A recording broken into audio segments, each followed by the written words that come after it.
Plus encore que nous donner ta définition de la victoire, est-ce que tu peux nous dire en tant que spécialiste des mots si tout le monde a la même définition de la victoire? Déjà, la victoire, elle se définit par définition face à une adversité. S'il n'y a pas d'adversité, il peut y avoir éventuellement une réussite, un bonheur, une joie, un moment heureux. Mais la victoire, elle triomphe face à l'adversité. Je pense, ça doit être plus ou moins d'ailleurs sa définition première. Et donc moi je pense que plus l'adversité est grande, voire étouffante, plus la victoire est belle. J'ai des moments dans ma vie qui peut-être sont des réussites, ou moi j'aime pas trop le mot de réussite, je sais pas trop ce que c'est que réussir, mais en tout cas des joies, mais des victoires je crois pas, parce que les adversités que je me suis choisies et contre lesquelles je lutte en réalité depuis le tout début de ma vie de chercheur, elles sont tellement immenses que j'ai même un très faible espoir de voir un jour la victoire, en tout cas de mon vivant. Elle est où la victoire quand ton adversité, c'est la tendance des puissants à conserver leur pouvoir? Elle est où la victoire quand l'adversité que tu t'es choisie, c'est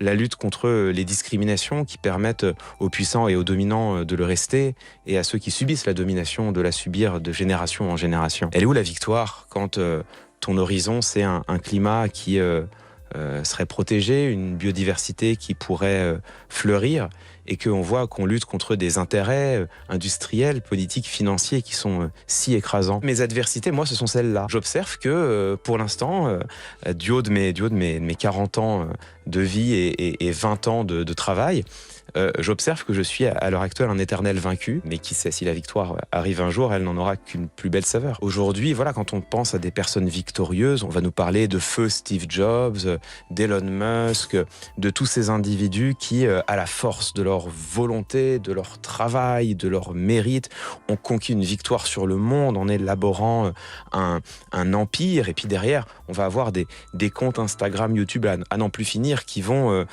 disséquer évidemment les raisons du succès en se posant mais d'où leur vient leur victoire, comment a fait Steve Jobs? Et en fait ça, quand on s'intéresse un peu à la psychologie sociale, c'est un biais cognitif qu'on appelle le biais du survivant, qui consiste à regarder celui qui a réussi et à essayer de disséquer son parcours pour savoir comment il a réussi. Là où c'est un biais, c'est que faire ce raisonnement-là, ça laisse complètement de côté justement le facteur chance. Et bien souvent, parce qu'on y est aveugle, le facteur privilège. Et en fait, ce qui est intéressant, pour savoir quelles sont les raisons du succès ou de l'échec, ça n'est pas d'analyser les quelques-uns ou quelques-unes qui exceptionnellement ont triomphé. Ce qui est intéressant, c'est de regarder pourquoi l'immense majorité a échoué.